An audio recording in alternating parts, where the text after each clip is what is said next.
Hi students, and welcome to today's live IELTS class. My name is Adrian. I'm streaming to you from beautiful Victoria here in Western Canada. I hope that all of you have had an awesome week. I hope that you're looking forward to a fantastic weekend.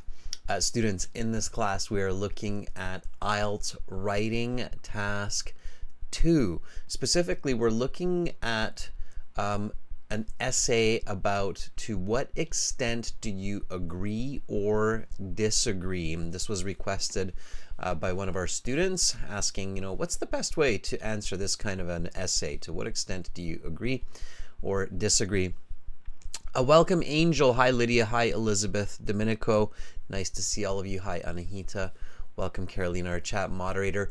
This is a members chat class. To join the chat, you need to become a member. The Omnitainment. Welcome to our group of members today. Again, IELTS Task 2, writing about the topic of mandating volunteering. So that means making volunteering mandatory. You will learn shortly what that means exactly. This lesson, as usual, is presented to you by aehelp.com for academic for academic IELTS. Visit us there.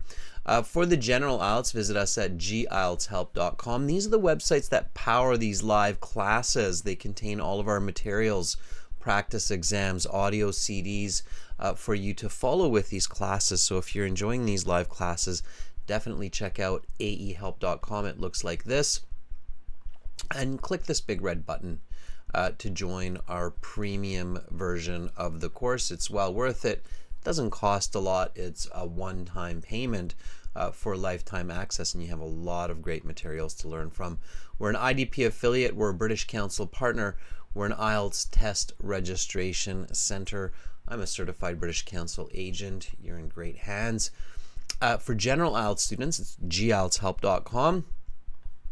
And again, click this big red button that's just right above my head there. When you do that, you can use this code TRAVEL9 for an additional 10% discount. And that's coming from our latest video release, that TRAVEL9 discount code that we just released in the last few hours on our website. We're on the YouTube channel too. That's a speaking video. Check that out. It's great. Again, that code is TRAVEL9. And you can also download our apps and link them to the website. So you can download Academic IELTS Help, link it to aehelp.com. Download General IELTS Help, link it to gieltshelp.com. So you can learn through the app, through the website, on the go. Follow us on Instagram. We've got almost 100,000 followers on IELTS_AEHelp. That's pretty exciting. And then GIELTS Help is for the general IELTS Instagram. You can also check that out. If you have questions, send an email. Adrian@aehelp.com. That's my name. And then admin@aehelp.com. All right. So, Anahita is asking, will questions only directly be asking about the candidate's opinion, such as what is your ideal vacation destination? I'm not 100% clear on your question, Anahita. I'm assuming you're asking about task 2 writing. But yes, task 2 is an expository essay, meaning that it asks for your opinion. Task 2 is a persuasive essay. Task 1, academic, is expository. Task 2 is persuasive essay, meaning that you have to persuade your reader about your opinion. So task 2 is always a persuasive essay. Yes, if that's what you're asking, Anahita. Anyway, back to the target here. I hope that answers your question, Anahita. If that's not what you're asking, then give me a bit more clarity. All right. let's check out the schedule. So we've got writing task 2 right now for members, and then we've got reading coming up after this class in about 2 hours. Okay. All right. Again, students, here's a new video for you. I'll put that into the chat, and you can check that out when you've got a bit of time. Okay, I see. So Anahita, you're asking if you should write a first-person voice, not third-person voice.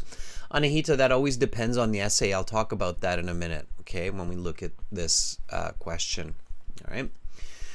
So here is the question for today. Let's read it carefully. That's always your first step when you look at your writing questions, is just read it carefully. Don't rush. If you write off topic, and a lot of students or a lot of candidates seem to do that, the score will go down. So you need to make sure that you are on topic. Okay.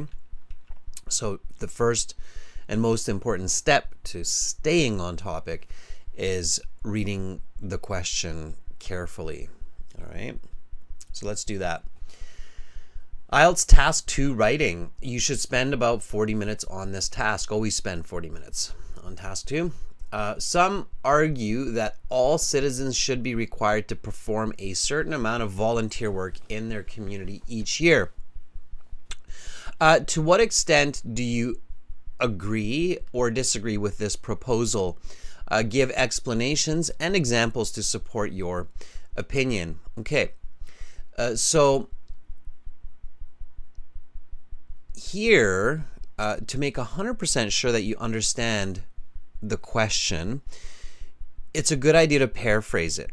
Okay, some instructions that you see online and from certain places tell you that, you know, just paraphrase it for your introduction or introductory paragraph. That's not true. Okay, so just paraphrasing the question for your introductory paragraph is not considered a good introduction. All right, so we can paraphrase this. I'm going to do that. You do the same, and then we'll compare. So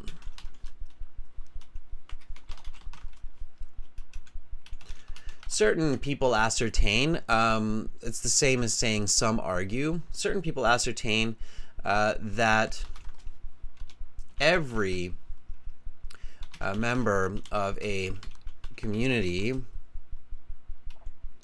must be expected to do some hours of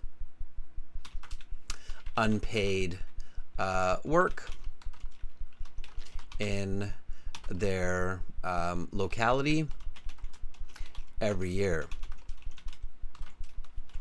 To what extent do you support or disapprove of this notion? Okay, provide explanations and cases to back up your perspective. All right, so this is a paraphrase here of the question. And when you're doing this at home, everybody, you should always read the original, read your paraphrase, and make sure that you have paraphrased every word that is important or all of the important concepts. You're not missing any important concepts in the paraphrasing. And also make sure that you haven't added any new concepts. That tends to happen sometimes where people change the concepts or add concepts. That's not good either. So your paraphrasing has to retain the same key information. Okay, so some argue that all citizens, certain people ascertain that every member of a community. Okay, that's the paraphrase there. That's the same. Those are equal. Okay, so those two say the same information. Should be required to perform a certain amount of volunteer work. Okay, must be expected. Here the should is actually a must. Okay, must be expected. Required here is the same as expected. To perform means to do. Okay, So a certain amount, of course, means some hours. Okay. Volunteer work means that it's without pay, unpaid work in their community each year, locality each year. To what extent do you support or disprove this notion? Okay. Now, this is, as I mentioned earlier when I was answering Anahita's question, it's a persuasive essay. So your goal is to convince the reader of your opinion. Okay. And this essay can be written in first person voice, meaning I believe that. Okay. So first person voice of the author means you're writing, I believe that all people must be expected to perform several hours of volunteering each year. Okay, so this would be first person voice. First person voice of the author means it is the subjective opinion of the author.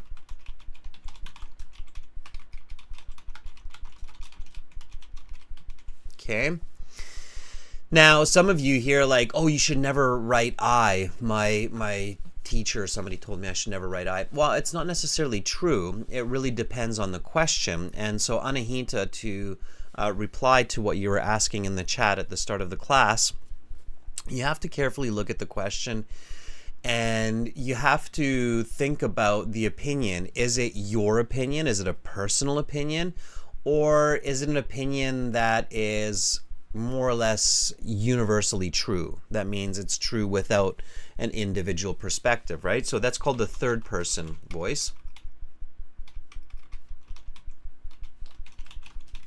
Okay, if you do not understand voices of the author, if you've never heard this before, I definitely recommend learning this, checking it out online, researching it a bit.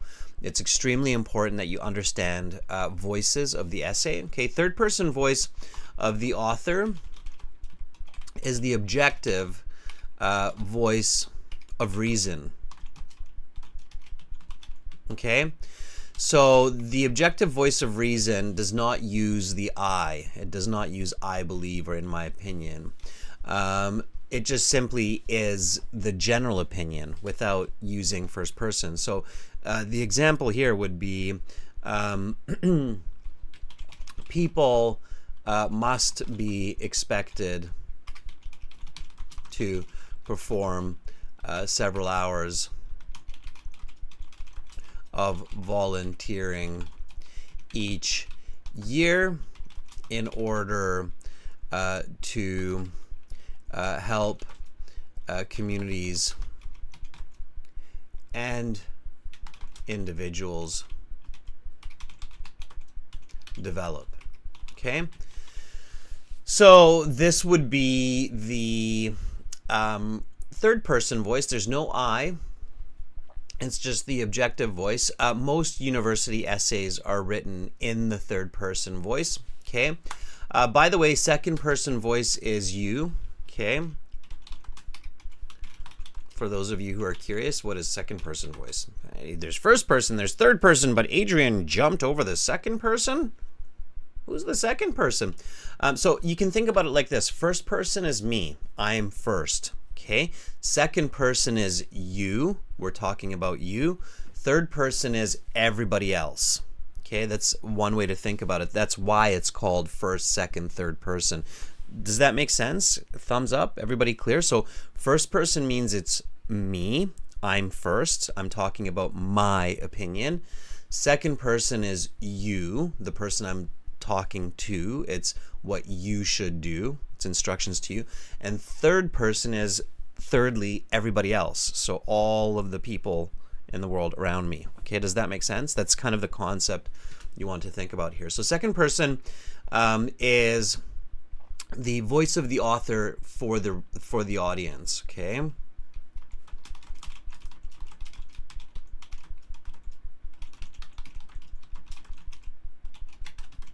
It's also subjective. It's not used for academic and professional writing in many situations.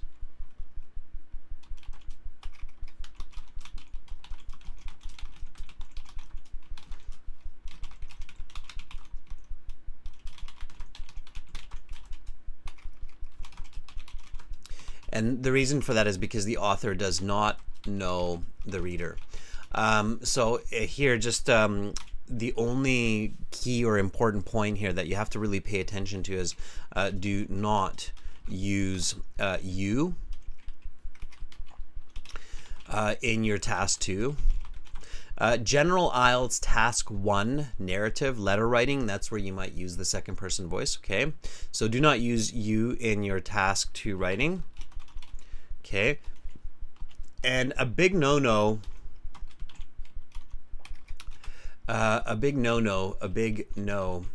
in writing is mixing voices, okay? Does anybody know why? So does anybody know why that's a very strict rule in literature, that we generally do not mix the voices? So we won't have first, second, third person voice usually. We won't have it in a piece of writing, especially not an essay. So we won't say, I believe that volunteering should be mandatory. You need to do at least a few hours each week. People benefit from doing volunteering in several ways. Okay, so you would never do that.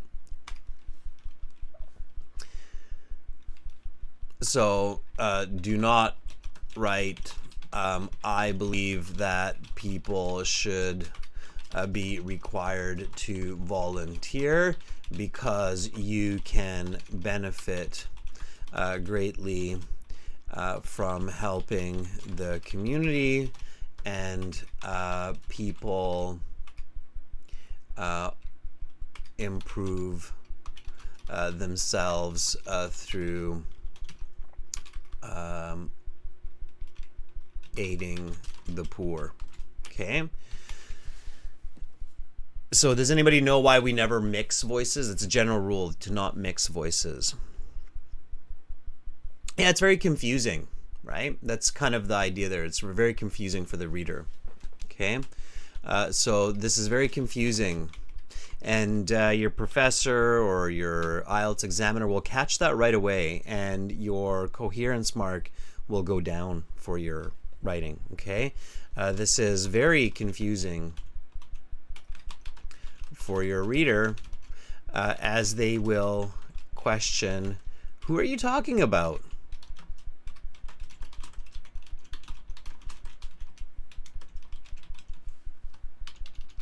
Okay, so it becomes extremely confusing. So don't mix the voices. All right. Okay, so then how do you know, right? So I think what Anahita and some of you might be thinking here is like, well, how do I know what voice I should use? Okay. Pay very careful attention to the question. Okay, so here, the original question, always the original question, says, some argue that all citizens should be required to perform a certain amount of volunteer work in their community each year. To what extent do you agree or disagree with this proposal? Give explanations and examples to support your opinion. So it's your opinion, you agree or disagree. That's fine. Here, it does not ask you to give examples from your own experiences. Okay? So this question does not ask to give examples. Some IELTS questions do. It says give examples from your own experiences. Well, in that case, you can use I, me, my, because it's subjective. So this question does not ask to give examples from your own experiences. So you should use third person voice. Also, okay, the answer to this question can be quite logical, which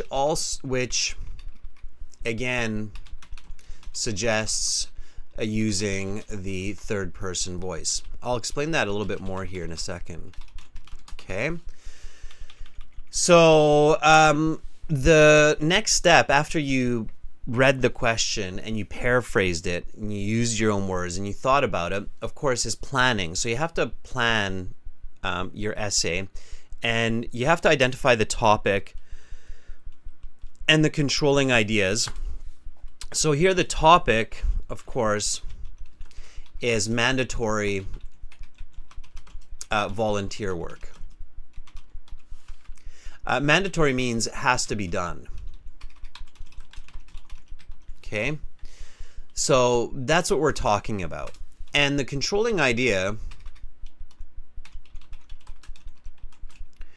is what? So here the controlling idea is very important. What's the controlling idea, everybody? Okay, so some argue that all citizens should be required to perform a certain amount of volunteer work in their community each year. To what extent do you agree or disagree with this proposal?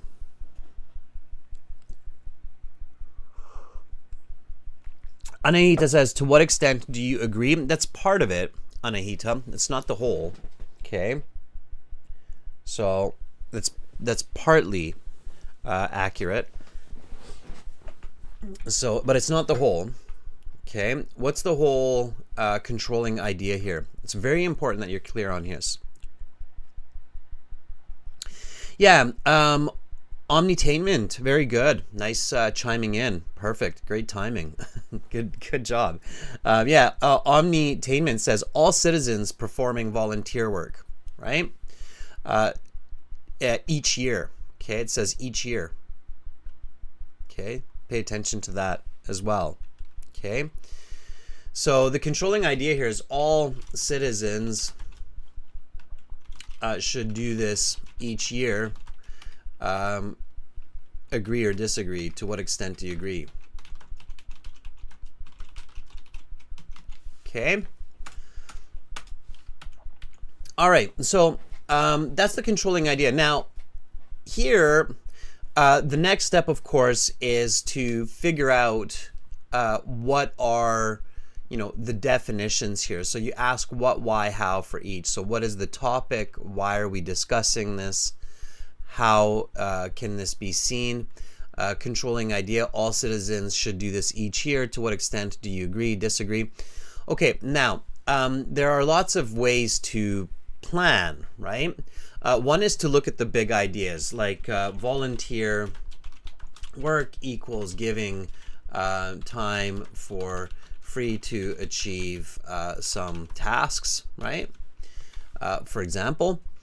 And then another way to plan, and this is a very, very useful way to respond to these tasks, is to think about a specific example. Like I pick up garbage in my neighborhood for 10 hours in 2023. Okay, so should I be required to do this? Okay, so you think of a specific example, you put yourself into that situation, and then you go from there, right? And you think about it. Okay. Now, when you see a question like this, to speed this up a bit, okay, sometimes there's a faster, easier way to figure out what is your best approach, okay? And having the right ideas, having the right thoughts is definitely, so English is important, vocabulary is important, grammar is important. Having the right ideas is very important because that will allow you to write quickly, okay? Now, in this question, there is a red flag, and this comes from psychology. So for those of you who study psychology, will at some point learn about this. This is a fundamental flaw in human communication that we often experience in real life. And when you learn psychology and the concept of behavior and thinking and communication, you pick up on this. Okay, so for those of you who are, for example, thinking about like relationship counseling, like marriage counseling between husband and wife, and you're sitting with the psychologist will identify this red flag right away, this key word. I will even give you a hint. Does anybody know what I'm talking about? So in this question, there's a word that should immediately be like a red light saying like, that doesn't make a lot of sense. Okay. What do you think that is? So there's a red flag word here that will jump out, especially to a lot of psychologists in this question. What do you think that is? It's not the word community, Anahita, and it's not the word required. Fong.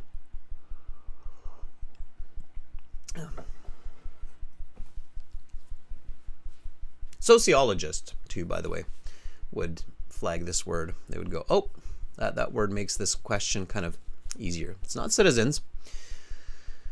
Yeah, Chayani, you're kind of on the right page there. It's all.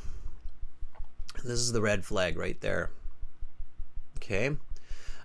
Words like all, every, best, they have a special name, that group of words. Does anybody know what that is? So, words like all, every, none, never, always, best, worst. These group of words have, yeah, that's right, Carolina, very good. So they're called superlatives.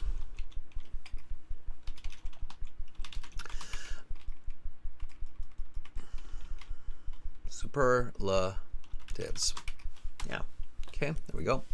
So those words are called superlatives versus words like most, many, some, better. Okay, these are called relatives. Okay, because it's compared or relative. All right, here's a really good tip. Some people might call it a trick, but it's actually a tip. Okay, be very careful when you see or use a superlative, okay, as they are rarely true. Okay. In psychology, the way you learn this is when there's relationship counseling and the boyfriend and girlfriend, for example, are explaining their problems, or the husband and wife, and let's say the husband says that my wife never compliments me on my contributions. Okay, so the psychologist will right away pick out that word never and go, uh-oh, there's a problem here with communication between the husband and the wife. Firstly, they're using superlatives, and superlatives lead to conflict. Okay, so the psychologist will say, you mean to say that your wife rarely compliments you on your contributions. Okay. Now, I'm not going to go all psychologist and Sigmund Freud on you, so I'm not going to explain this in a great amount of detail, but the goal here, the clear concept here, and you'll see where this becomes very important, is the meaning of words, or the weight of words, is extremely important, especially in regular day-to-day conversations. And when we get stuck in the world of superlatives, we end up in a lot of conflict situations without realizing we're not actually speaking the truth, and we're not recognizing the contributions, or we're not recognizing the interactions of the other party. Okay, so Yeah, so omnitainment, if a smart partner knows these words, it's not that they will avoid such words in front of the psychologist, but they will avoid using such words with their partner, and they probably won't need to go see a psychologist. Okay, so to have healthy relationships, and this is just a side note, why not, right? Come to these classes for IELTS and to live a better life. To build positive relationships, avoid superlatives in communication. Okay, it's a very good tip. That's one of the parts of relationship counseling or marriage counseling, is the psychologist will train the partners to not use superlatives and to have better communication. Okay. All right. So here, the controlling idea, all citizens should be required. So as soon as you see a superlative in to what extent do you agree or disagree, that should immediately be a red flag. Some argue that all citizens should be required to perform a certain amount of volunteer work each year.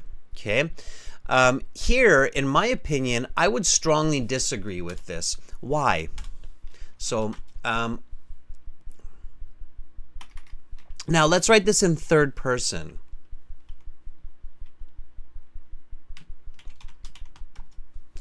It is not a good idea to mandate volunteer work from every citizen each year. Because why? So why would I say that it's probably not realistic? And you know, another big tip here is, if it were such a good idea, why aren't all countries and communities doing this, right? That's another kind of way to think about this. Okay, if it were a great idea to force volunteer work, why are communities not doing this? Right? That would be, of course, another very logical question to ask yourself. Okay. So why would I strongly agree with this? Now you can write these, do you agree, or sorry, to what extent do you agree? You can write these in a few different ways. You can write it as, I strongly agree, I strongly disagree, or I somewhat agree, or it is somewhat agreeable, it is strongly disagreeable, it is strongly agreeable, right? So, all right, Carolina says there are kids, pregnant women, elderly, and it could be difficult for them. Okay, so there are elderly, kids,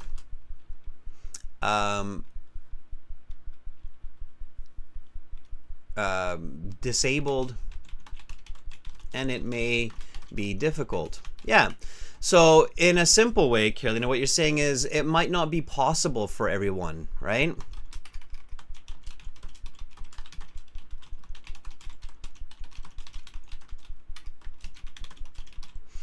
That's one concept, right? So I agree. Yeah. So I would disagree with it because it's just not realistic. It might not be possible for every person to contribute each year their time for free, right? There might be a person who's, you know, maybe a single mom taking care of 5 kids. They obviously, you know, are using every bit of their energy to feed, clothe their family, and it would be a little bit unrealistic to ask them to, you know, work for free, right? So it's just not possible for every person at any time. So people's lives change. At certain times we have the ability to volunteer, at other times we might not have the ability to volunteer. What else? What else? Any other reasons why it's strongly disagreeable that every person do volunteering each year? What do you think? What else might happen? So in a society where everybody does, now think about societies where people do volunteer work, right? Anita says there might be some poverty or lack of talent. That's possible too. Another one that comes to my mind for thinking critically, and I'll just kind of spill the beans. Spill the beans means to give the answer without waiting. That's an idiom. Spill the beans. Give the answer without waiting. So, for example, another one might be corruption. Okay. If volunteer work were mandatory, then it might lead to a certain corruption where society takes advantage of people giving their time, and that certainly has happened as well. Okay, so corruption. Now, of course, another way to think about this easily is the definition of volunteering.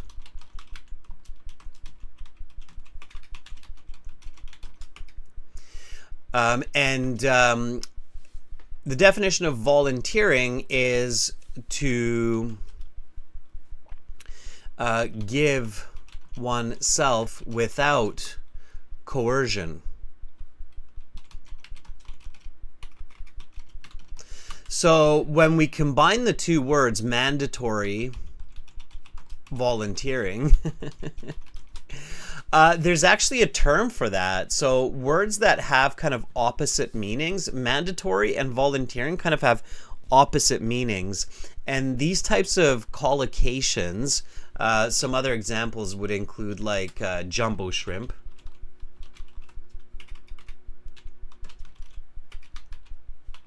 Okay, or hyper slow. Or, for example, bright night. Okay. So you can think of these if you think a bit about them. So these kinds of collocations like jumbo shrimp, hyper slow, bright night. Some people say military intelligence. This is a funny one. Right? These actually have in literature, these collocations, they have a special word. They have a special name, I should say. Anybody know what it's called?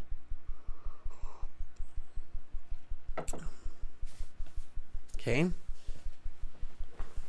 Super slow would be one as well, right? They are called, not collocations, they're called oxymorons. Okay. It's called an oxymoron. An oxymoron is when you have two words together in an expression where the two words are kind of the opposites of each other. Okay. They're called oxymorons. Just for fun, you could always Google a list of most common oxymorons.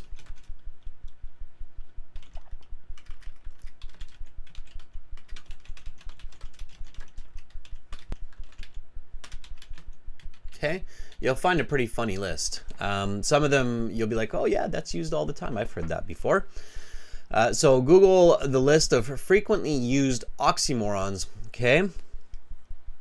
And mandatory volunteering is a bit of an oxymoron. It's kind of like mandatory volunteering. Isn't volunteering the whole idea that you choose to do it and it's not forced, right?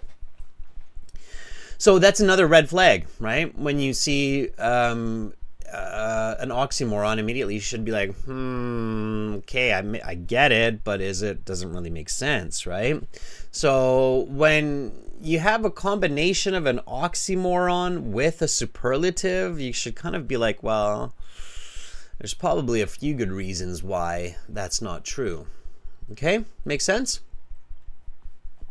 All right. It's not a good idea to mandate volunteer work from every citizen each year because not all people have the capacity to give their time freely at every stage in life, and a mandatory system of volunteering can promote corruption. Okay, and I'm going to explain that. So thinking about that, so this now becomes my thesis. Okay, and we're going to use this thesis for this class, but I encourage you, you can write a different thesis. There are different reasons why mandatory volunteer work might be a bad idea to make that for every person. And this is kind of a tricky question, right? Because a lot of people think, oh, volunteer work, it's so good. And so I think a lot of candidates, if they saw this question on the IELTS, they would right away say, yeah, no, I strongly agree that everybody should have to do volunteer work. Well, think about it. How would you feel if somebody came knocking on your door and every year and said, hey, did you finish your volunteer work this year? And you're like, no, I'm busy. I'm a student. I'm working 2 jobs just to pay for food and school. I can't do it, right? So if it's not realistic for you, then you have to realize, well, maybe it's not realistic for society, right? So just because it seems like a good idea at first glance doesn't necessarily mean it's a good idea. Be careful. The road to hell is paved with good intentions, right?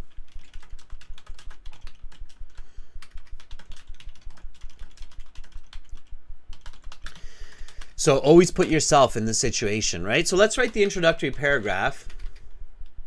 And sometimes, you know, those IELTS questions, they can be interesting ones like this one, okay? So introductory paragraph. It has a hook. It has background. It has thesis, okay? The hook is an interesting, simple, accurate statement with the topic that captures your reader's attention. So here it's mandatory volunteering, okay? So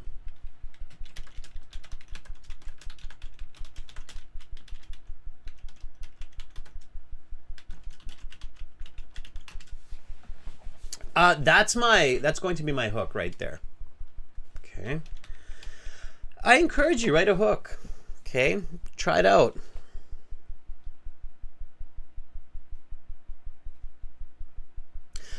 Lydia, you could, if the word all wasn't there and it was like most or many, you might want to. I still would be very careful with any kind of oxymoron like mandatory volunteering, right? The question that you can ask yourself, Lydia, to give you a little bit of deeper insight here is it really volunteering if it's mandatory?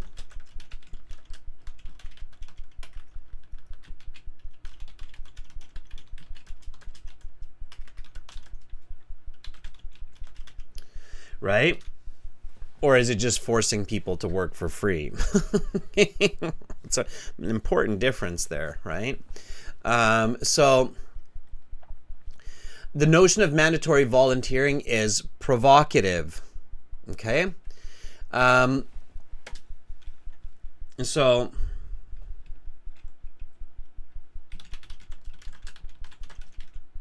and then a little bit of background. So what are my definitions, right? So this is the background. And by the way, while I'm explaining this, by all means, especially for those of you who are in these classes regularly and some of this information is a review, you should write your hook, write your background, write your thesis. I will take a look at it in the chat and then I will give you some feedback, okay? So background is definition and the importance of the idea.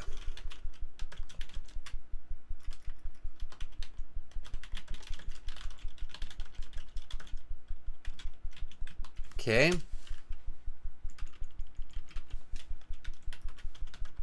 There are many ways in which citizens can give their time freely to help the community by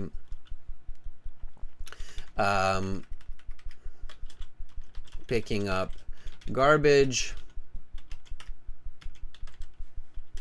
helping the poor,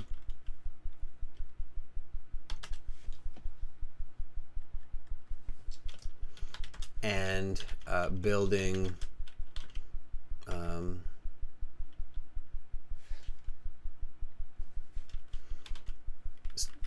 community spirit. I don't want to say community again. Building local relationships. Okay.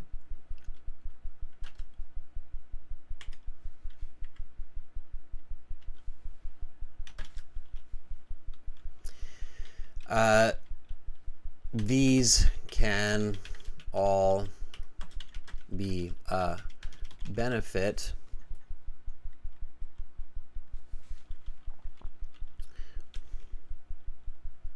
when done properly. Sure. Okay. And then the thesis. Okay. So the notion of mandatory volunteering is provocative. There are many ways in which citizens can give their time freely to help the community by picking up garbage, helping the poor, and building local relationships. These can all benefit when done properly. However,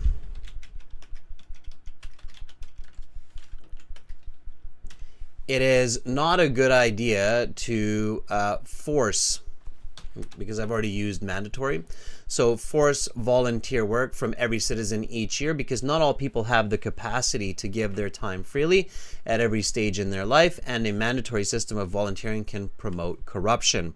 All right, this would be your Band 9 introduction.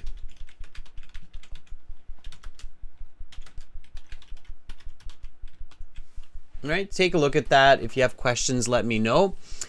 In the meantime, I'm going to check out some of the writing that I see some students putting in there. So, Phuong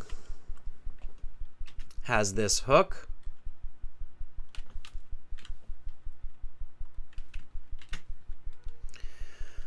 Phuong writes, the statement of requiring all citizens to freely volunteer is exasperating debate. Is an exasperating debate. You don't need the statement of, Phuong, be concise. Requiring all citizens to volunteer, not freely volunteer, but volunteer. Freely doesn't make sense there. So, Phuong, requiring all citizens to volunteer is an exasperating debate. Now it's a good hook, okay, with just a little bit of adjustment there. Chayani.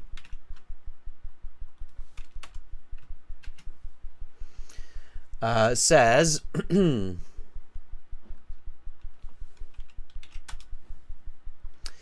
the argument of compulsory volunteer work for all residents is controversial. Okay, Chayani, watch your spelling and also simplify. So compulsory voluntary work for all residents is a controversial issue. Okay, that's the better way, Chayani. Okay, Anahita.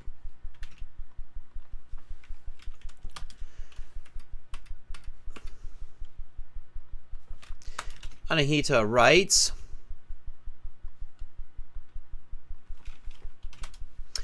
volunteer work acts as a weapon against crime.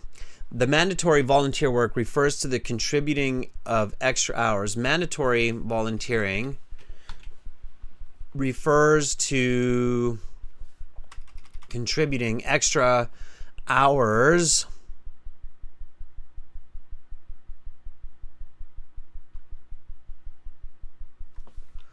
of work for people, for their nations. I'm not sure here, Anita. I think you're adding a lot of personal perspective, and you're kind of throwing me into a journey that I'm a little bit unclear on. Okay, So I'm not sure where this comes from. Acts as a weapon against crime. It's kind of it's a bit of a surprise, right?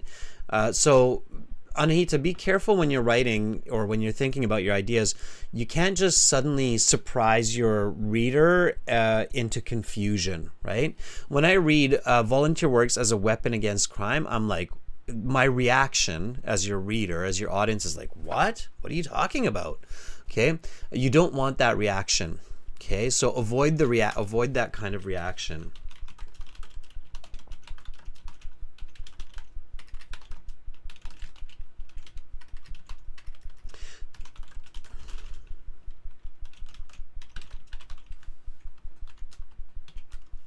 Does that make sense, everybody? That reaction of like, what are you talking about?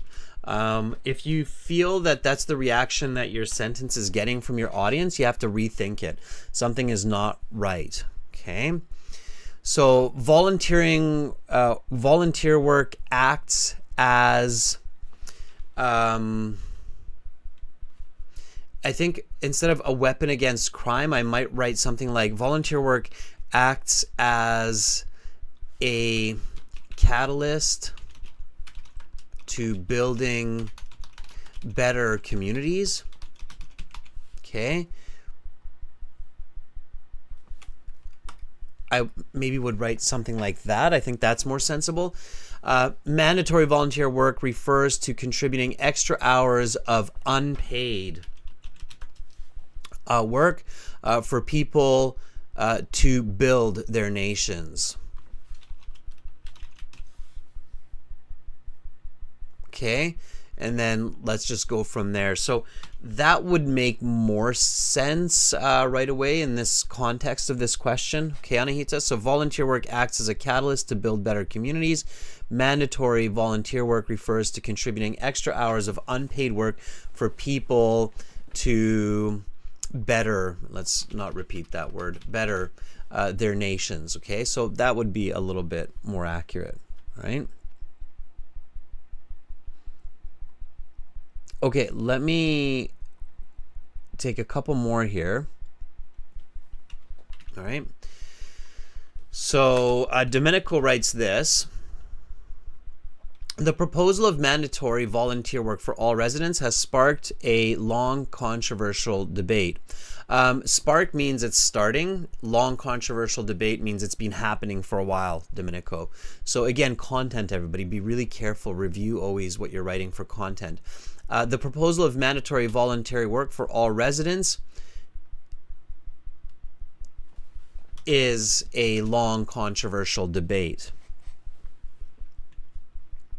And here I would is a long controversial debate. Sure, we can keep that. I would say is an ongoing debate, but sure, we can do it this way. It's fine.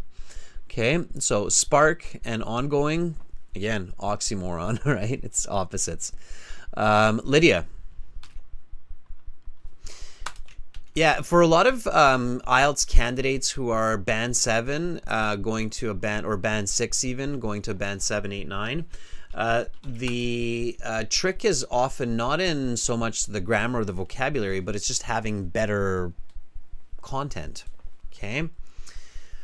Lydia says the idea of obligatory volunteer work for all residents in their locality annually is debatable. Yeah, not bad, Lydia. I would just take out the word annually from here and put it here. The idea of annual obligatory volunteer work for all residents in their locality is debatable. Okay, it's a little bit better word positioning. All right, so English is interesting because you can really organize your words in a lot of different ways. Grammatically, it will be correct, but logically or for coherence, it does matter where you put words in a sentence. Okay, so even though the grammar might be correct, the logic might be better or the flow might be better if it's worded differently. All right, everybody got that? That's a very interesting and important note to keep in mind in English and in English literature is English is extremely dynamic. You have a lot of places where you can put words or put the same word, and grammatically it will be accurate. But logically, there's usually one way that works better than another way. Okay, Domenico says, yeah, that makes sense. That's one of the ways that English is very interesting compared to other languages, is the ability to organize words in many different ways, but that doesn't mean they all work just as well, okay? Even though they're grammatically correct. All right, omnitainment. Let's take a look here. Okay. Omnitainment says, in the current world, mandatory volunteering doesn't correlate with the various societies. Okay, so we've got a few issues here to deal with. Omnitainment. Okay. Students, don't write this in the current world. Okay. I don't know where students or where IELTS candidates are getting this from. Maybe there's like a really popular YouTube video that I missed or something where somebody's saying like right in the current world at the beginning. No, it's well, for better lack of words, it's cheesy and it's redundant. Okay, so yeah, this is understood. So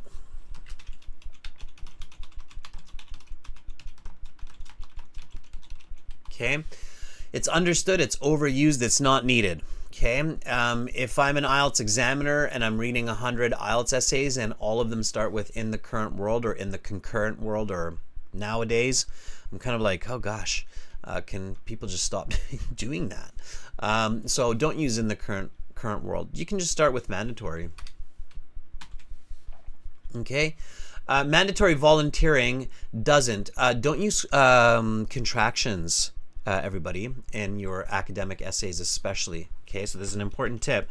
I'm not giving this as like Adrian's suggestion. No, this is a rule in academic writing. Okay, or so instead of a tip, I should say rule. Academic writing does not allow for contractions. Like doesn't. Okay, so especially in the academic IELTS, but even the general IELTS task too, I recommend avoiding it. So it should be does not. Okay.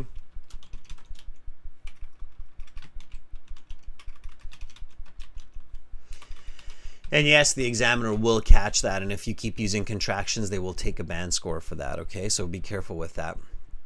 So mandatory volunteering does not correlate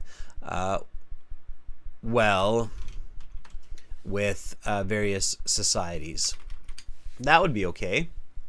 Omnitainment. So mandatory volunteering does not correlate well with various societies. Okay. FUM. We've got lots of new contributors. Okay, that's great. FUM.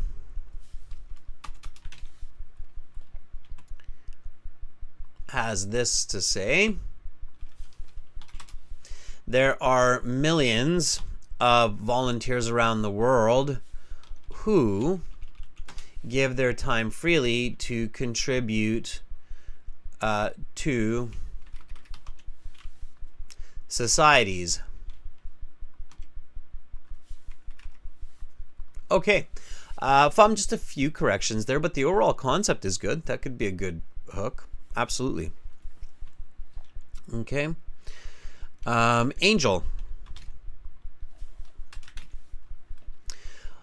Whether volunteering of citizens would be compulsory or not is potentially a source of discrepancy.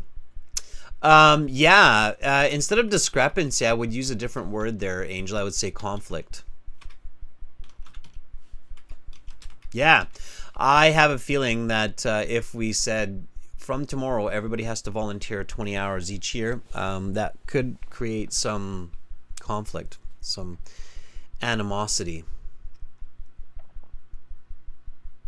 I'll give you a new word here, animosity. Okay, people getting angry and not agreeing. So whether volunteering of citizens would be compulsory, or not is potentially a source of animosity. It means people getting angry, not feeling too good about it. Okay. All right, so I think you're starting to get the idea. I like how all of you used a short hook. That was really smart, right? Hooks should be short. They should not be long, long sentences. Okay, and then we have a body paragraph, which is key point 1. In this case, key point 1 is not every person is able to do volunteer work.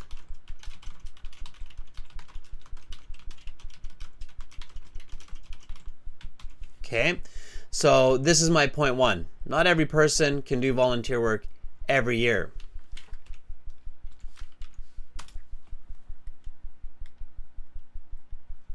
And I'm going to right away reflect the topic of the question, reflect the nature of the question in my topic sentence, and just get right into a deeper definition of that first point. Okay, so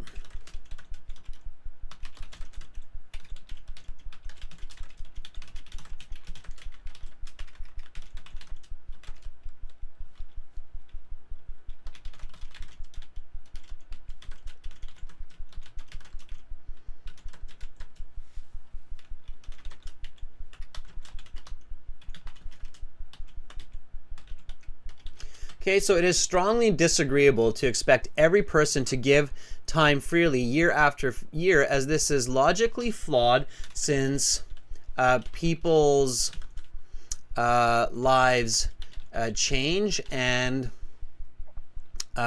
they may not be able to do this. Okay. So that's my topic sentence. It's just a deeper definition, and I'm relating to the question, right? Like strongly agree, strongly disagree, somewhat agree, somewhat disagree. By the way, sometimes students have this like somewhat agree or somewhat disagree perspective. Be careful with that. Usually somewhat agreeing or somewhat disagreeing makes for a difficult and confusing essay. So for most of these, to what extent do you agree or disagree? Most of the time it's best to just pick one side and give 2 good points. Okay, so I strongly disagree for reason A and reason B, or I strongly agree for reason A or reason B. So it's either strongly agree 2 reasons or strongly disagree for 2 reasons. I kind of or somewhat agree is kind of like, what? It's usually confusing, and it doesn't have much value for your audience. Okay, so usually when a reader reads a somewhat agree, they're kind of like, it's not too interesting, right? Now, again, you have to just pay attention to the question. Okay, so it is strongly disagreeable to expect every person to give time freely year after year, as this is logically flawed, since people's lives change and they may not be able to do this. Okay. Communities are filled with individuals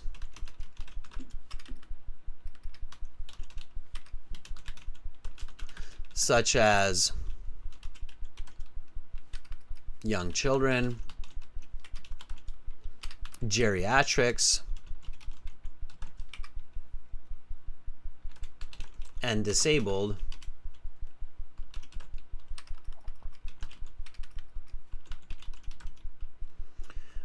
who may not have the ability to do free work. And then here, I'm going to give a specific example. Indeed, it would be unrealistic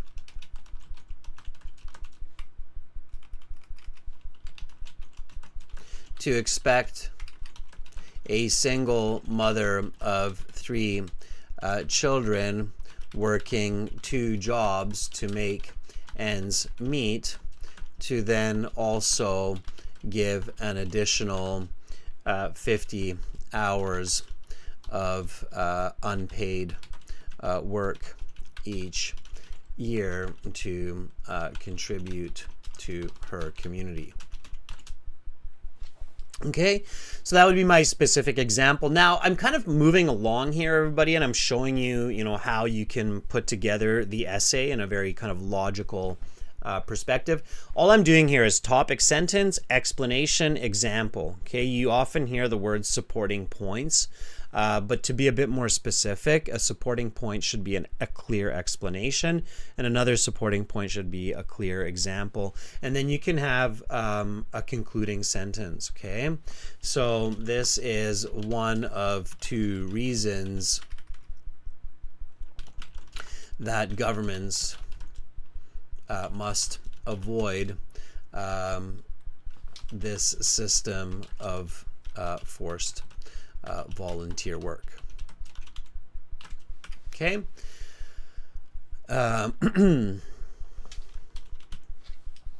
Okay, so here's my body paragraph. I'm going to review it. It is strongly disagreeable to expect every person to give time freely year after year, as this is logically flawed, since people's lives change and they may not be able to do this. Communities are filled with individuals such as young children, geriatrics, and disabled who may not have the ability to do free work. Indeed, it would be unrealistic to expect a single, this is why we review, single mother of 3 children working 2 jobs to make ends meet, that's an additive clause, to then also give an additional 50 hours of unpaid work each year to contribute to her community. This is one of 2 good reasons that governments must avoid this system of forced volunteer work. Okay. All right. Domenico has this topic sentence for us. Good work, Domenico.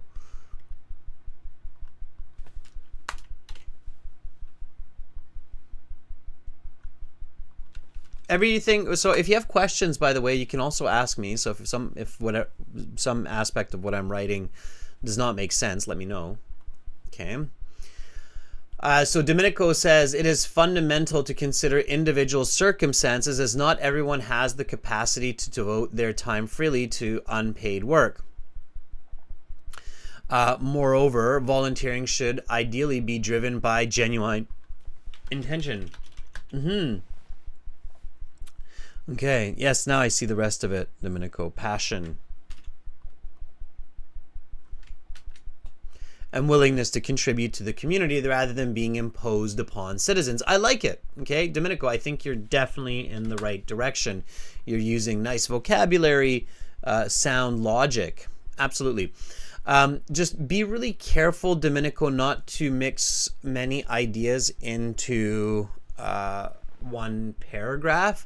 I think so far it's okay. You can combine the concept of passion and willingness to individual circumstance, but you need to be careful. Okay, one body paragraph should present one idea only. Okay, you can easily make this into 2 body paragraphs, so one about individual circumstance and about the other is the passion to do work. So your thesis, Domenico, would be, it is strongly disagreeable to force volunteering as individual circumstance and willingness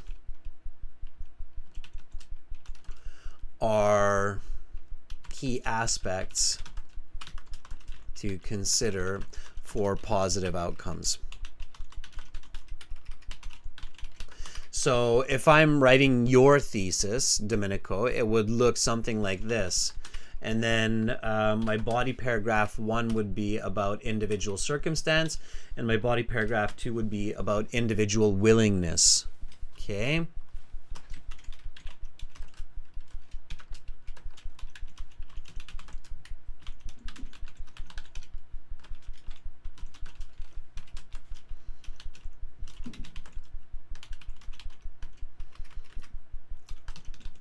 So that's what it would look like. That makes sense, right, Domenico? Yeah, okay, good. All right.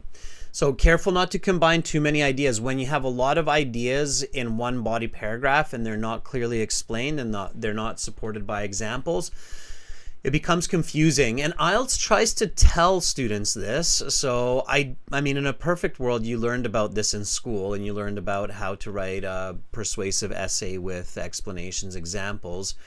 The IELTS question does attempt to hint at this, because they say this, and you know this, not from me, but from looking at all of the different IELTS materials online and Cambridge past exams. You see it always says this, right? Give explanations and examples. One of the common mistakes that happens with a lot of students is they write a lot of answers, but they don't write explanations and examples, and it makes for kind of a confusing essay. They think they have a great essay because they have so many good answers, but it's lacking depth. Okay, good essays have depth. It means they have explanations and examples. Does that make sense? Yes. Okay. All right. Anahita writes, although there are people who suffer from poverty, mandatory volunteer work leads to justice and equality. However, the government should persuade the wealthy to do this more than the impoverished. Anahita, you're going off topic. What you're writing is kind of like, you know, the question I get in my head when I'm reading that, Anahita, is what are we really talking about here now, right?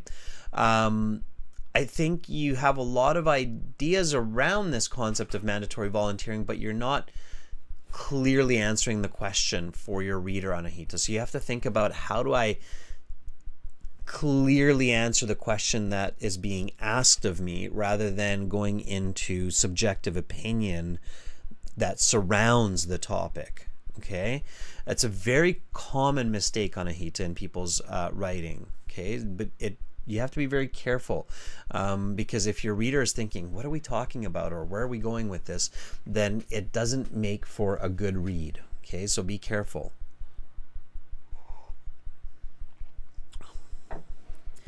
Fuang, you can, absolutely. So, Fuang is asking, should we relate example in body 1 to the example of body 2? Yes, that's one way to create really good cohesion in your writing, is to make connections between or among your examples. It doesn't always work. It's not always possible, but whenever it is possible, then yes. Yes, Fuang, absolutely. Pham, although volunteer campaigns are positive activities for communities, not all people have reasonable capacities for doing them freely annually in terms of their health and financial situation. Yeah, Pham, you have the right ideas. You need to be way more concise. Okay? So, Pham, you have a lot of unnecessary words, extra words there. Just take those out. Okay? Although volunteering is positive, not all people have the health or financial capacity to do them annually. It's the same, half the words.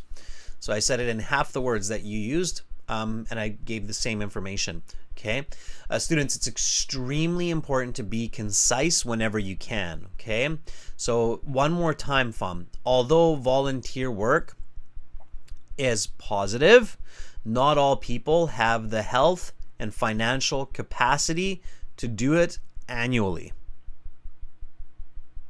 Got it? Pham? Yes? Concise. So for you, Pham, you're on the right track. I think you're very much in the correct direction. Okay? But you need to make sure that you're being concise. Okay? Concise language. Okay? Got it? All right.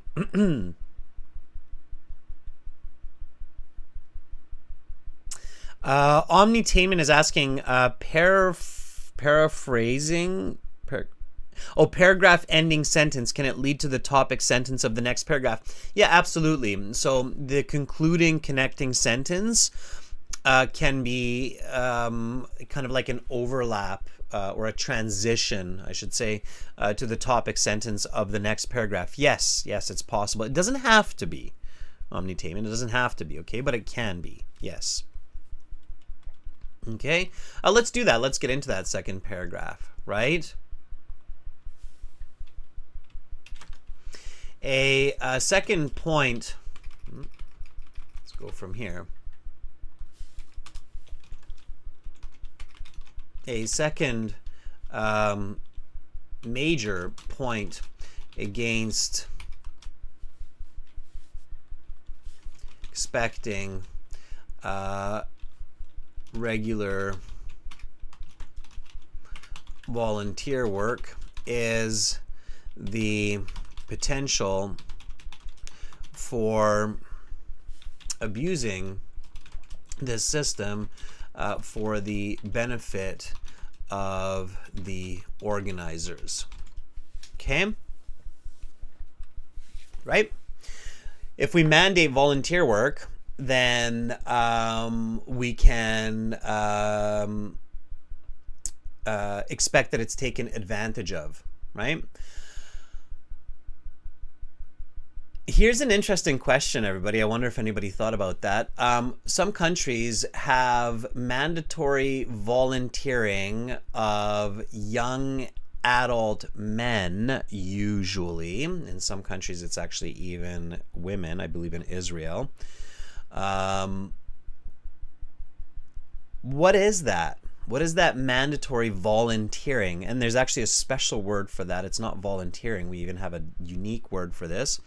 Does anybody know what I'm thinking about? So thinking about the world, thinking about real scenarios, thinking about what it means to volunteer.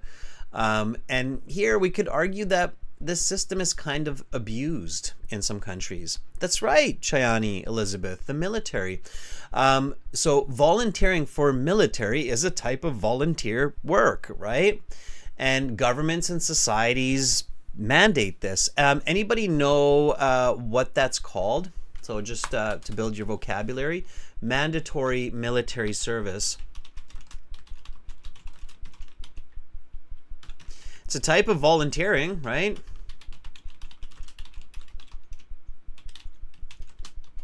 What is it called?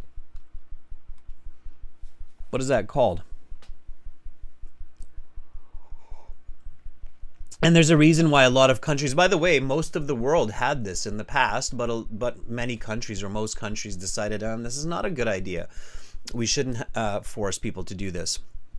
That's right, Chani, it's called conscription.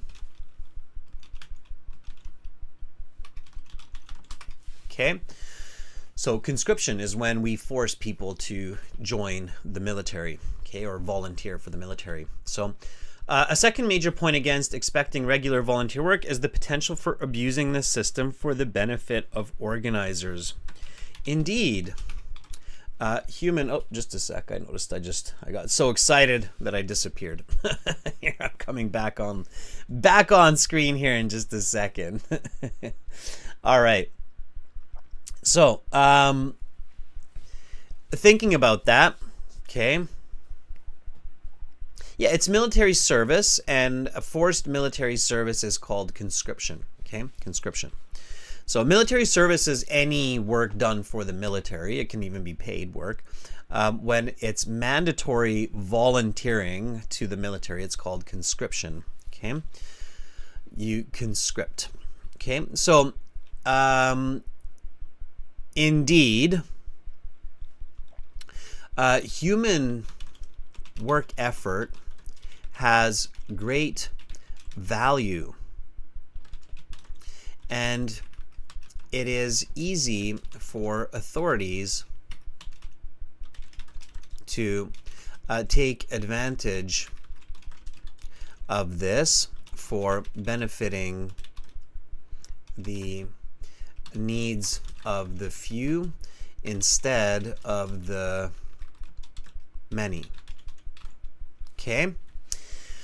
And we've seen this, right? Where, hey, everybody, let's volunteer. Let's build Uncle Bob a new house.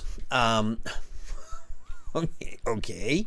Right. So, indeed, human work effort has great value, and it is easy for authorities to take advantage of this for benefiting the needs of the few instead of the many. Historically, conscription has been in place in many countries, which has led to military aggression in order to increase the prosperity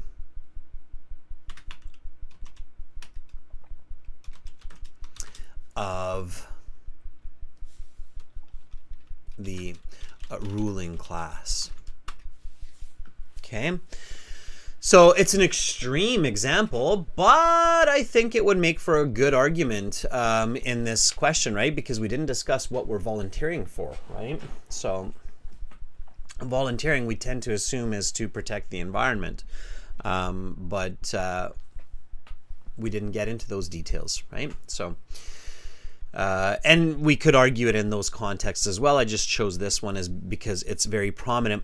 By the way, when I'm choosing this, I'm also choosing this because I know I can create empathy with my readers. So I know that, you know, most people have some idea or some knowledge of military conscription and that type of volunteering, right?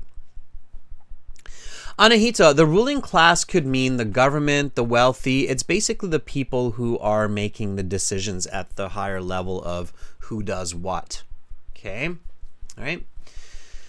So now the conclusion. Okay, so in conclusion,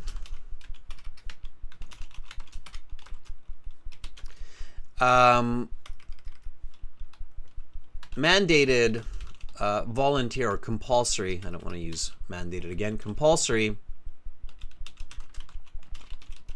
volunteer work may seem like a good idea initially, but it is fundamentally flawed because of individual circumstance and opportunity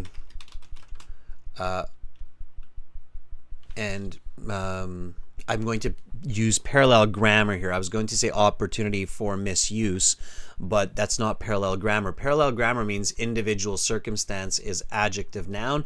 So I need an adjective noun here to have what's called parallel grammar in my writing, okay?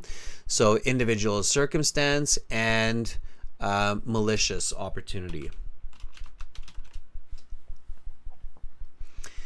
Okay. Therefore, it is strongly disagreeable to implement. Okay, this is my argument strengthened. Ideally, volunteering is just that. An individual choosing to give their time freely without coercion.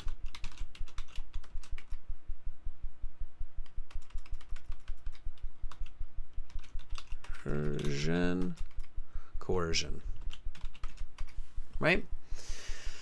Coercing means to force somebody to do. Okay, so I'm also introducing some new vocabulary here for you. Obviously, that's on purpose. Okay, to coerce means to force or to push a person to do. Okay. All right. So let's take a look at the essay. Let's read it, and hey, let's see if we're convinced on this strongly disagree opinion. So here's the original question. Okay. Task 2, writing.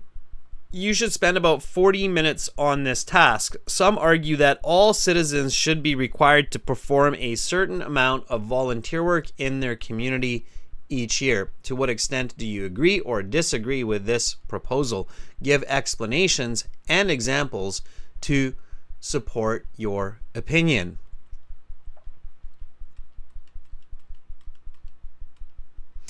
The notion of mandatory volunteering is provocative. There are many ways in which citizens can give their time freely to help the community by picking up garbage, helping the poor, and building local relationships.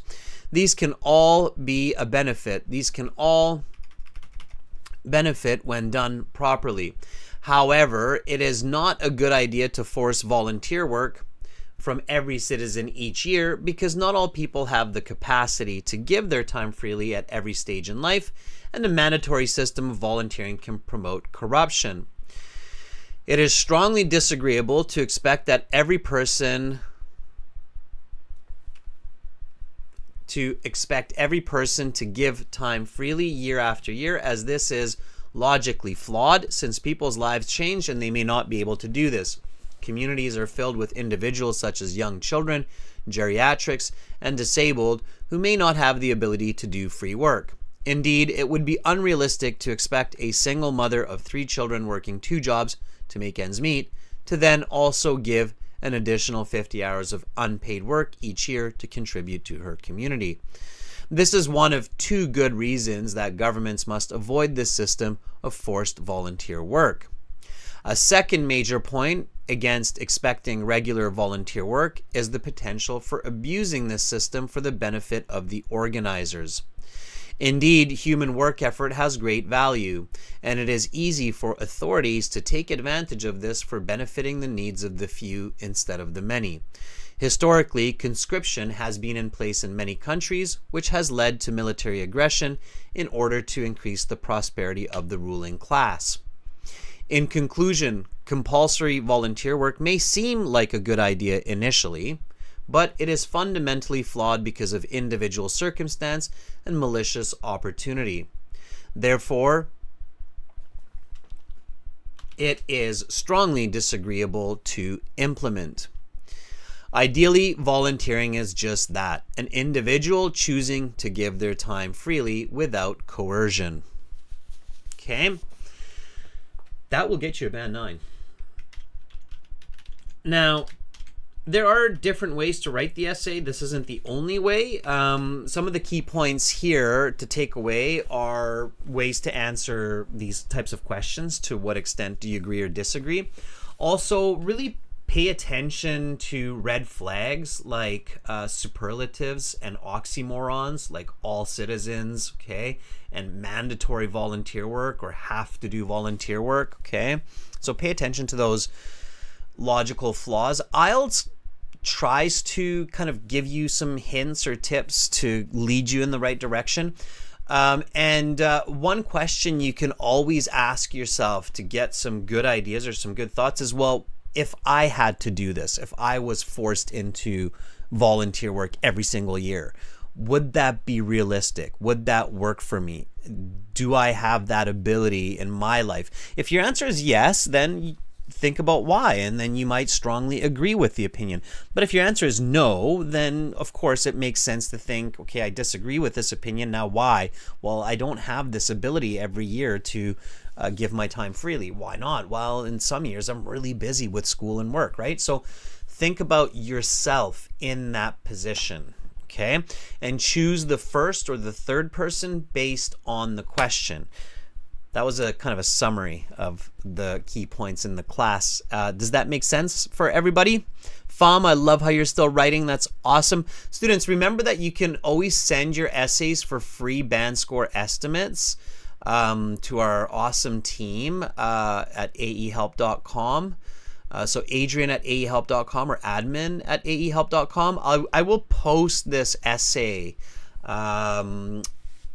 in the next little bit on the YouTube community board so you can see the essay. Okay, so it made sense, everybody? Yeah? Okay. Now, again, for all of you watching, definitely check out the website, aehelp.com, for academic IELTS. Click the big red button that's there. You'll get lots of help for your writing, reading, speaking, listening. And you've got tons of tools in the website with an interactive course that teaches you these concepts, which I was teaching you in this class. You've got videos. General IELTS students is gieltshelp.com, same idea.